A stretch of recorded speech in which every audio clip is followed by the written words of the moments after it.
right, on the first question, whether accents are correlated with some genetic ideology, perhaps I should ask a parrot that.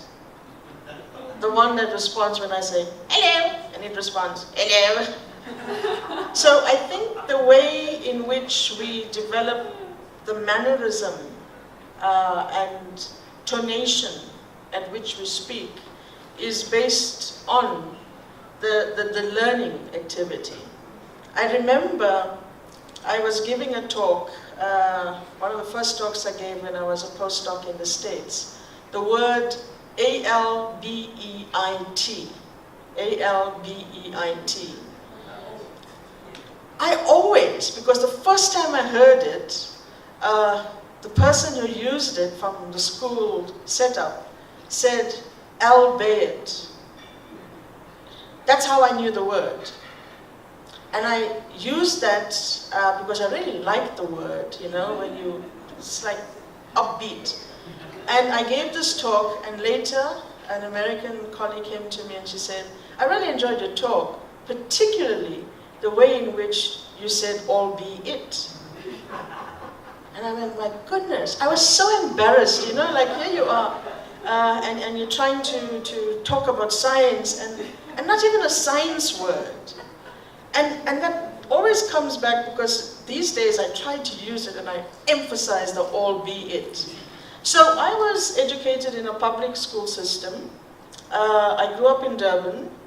I was raised in a very conservative Indian environment. So I went to an Indian school because that is what apartheid did. And so the way in which I have learned to communicate, because when I was younger, I spoke very little, contrary to what people think these days. And so I had a lot of time to listen. And fortunately, my mother was a teacher, and so spoke English to us. So I wasn't groomed with grandparents that normally would have had an influence on our ethnic language skills earlier in our formative years. So where it comes from can't be genetic, because if you heard my older brother speak, Aish, he's a policeman, by the way. He speaks Durban slang. So when I drive to Durban and I pass the Marion Hill Toll Plaza, I quickly have to regroup and figure out how I'm going to speak to my brother, because the only way I'm going to connect to him is say, hey, sir, I buy to that Osposian, you know? So you have to adapt. And I guess I have been in circles where you're exposed to different things and you pick up accents. The same way you probably, coming from Afrikaans background, have learned to emphasize certain vowels and sounds in your tonation. So it may be linked with hearing. And there are scientific papers about accents, but I can't remember the details. So it's the way we hear things and we try to mimic sounds.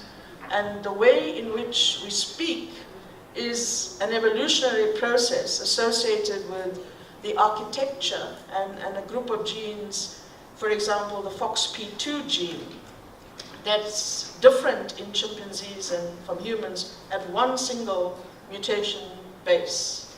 And coupled with vocality is the evolution of the auditory system and the architecture of muscles and jaws, etc. So speech is a long evolutionary trajectory, but then the parrots throw us out. And again, it's about mimicking, and the African grey bird as well. So it's linked to things like that. Long answer to a very short question. Debbie's question on when I used selective adaptation to help explain differences in pigmentation. Would it be possible for people who are from the other camp to use, the same argument to impose and to advance difference on the basis of racism? So this is the power of science, that we can take the same information and you can use it differently. for those people who would then say, right, okay, let me take a skin reflectance test. You get a gadget, put it under your arm, because the inner part of your arm is not exposed to sun. So that is your untanned part. You know, you won't expose your butt to allow somebody to do a skin reflectance test, but you can do it under the arm, right? So you take this little gadget, and it'll tell you what your pigmentary equivalent is based on the skin reflectance index. And we can do it to everybody in the room, and then we'll say, those people in this range we'll put into group 1, this range group 2, and at the end of the day, you're going to see certain assortments of people sharing similar physical traits come together.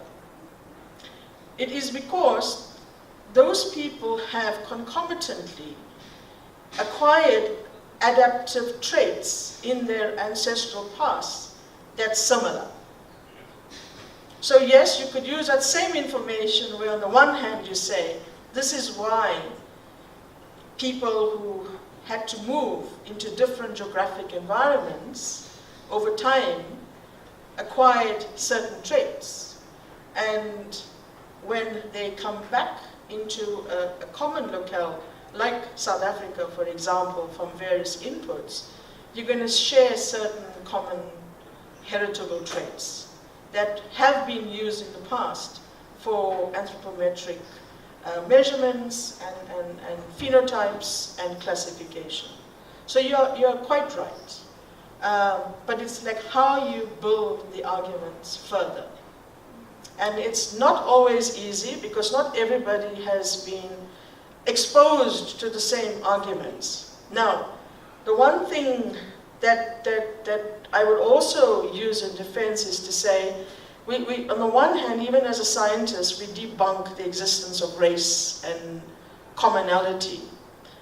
However, working in a medical environment and offering diagnostic testing, if I were to offer a test for cystic fibrosis, for example, which is a severe lung-related problem, people with it secrete a lot of mucus, so their lung is like clogged and their breathing becomes impaired. Now, people of European ancestry have a very common mutation. 1 in 20 individuals will have genes or carry genes associated with disease. And so 2 people at random who could marry have a 1 in 400 chance of producing a baby who will be affected with cystic fibrosis. How do we know this? Because we've done population genetic surveys. Now the gene which has been described has over 1,000 mutations described to date. 1 mutation is found in 6 out of 10 individuals of European descent. So if I now run a diagnostic service, and 1 in 20 is quite a high frequency, if I were to offer a service to that individual, and I was race neutral, I would have to screen 1,000 mutations. We cannot afford to do that. But the population genetics profiling in the local environment has told us that the delta F508 mutation, delta just the change, 508 the position, the amino acid position on the gene, is associated with the deletion of 3 nucleotides. European people of European descent have that as a common mutation, and there are about 9 others that they have. So in our lab, we've developed a screening technique that will quickly screen for the 10 common mutations, and we would get more than 95% of the mutations linked in a particular family that we test. However, same mutations are not found in people of African ancestry. It used to be thought that cystic fibrosis didn't exist in people from Africa because it wasn't being diagnosed. It was there, but it wasn't being diagnosed. It's not as common. And the same phenotype or the same clinical expression of the disease is noticed but there are different mutations. And how did we find this out? Because there were some patients of African American origin who were tested and they presented with a different mutation. With that knowledge, we started to screen locally, and we did find patients with the disease. Then you make the clinicians aware, and then they look for, the mucus secretor, which is the test they can do. And so now we have that mutation. People of Jewish ancestry, Tay-Sachs, Gaucher's disease is very common. So over time, there have been population-specific or regional differences that have been acquired with more of a shared nature of the trajectory of mutations that spread. So that is how I became involved in population genetics, because if you do not understand the local population that you're working with, you will miss out opportunities of providing information on a macro level for health care in countries. So in that instance, even though you don't want to use race, there are regional differences. And when I try to be politically correct, I normally say geographic region of origin rather than race, because I'm more likely get what we will call a phylogeographic profile. Philo meaning building up a history or hierarchy of change and geography across the globe. I hope that contributes answer to your question.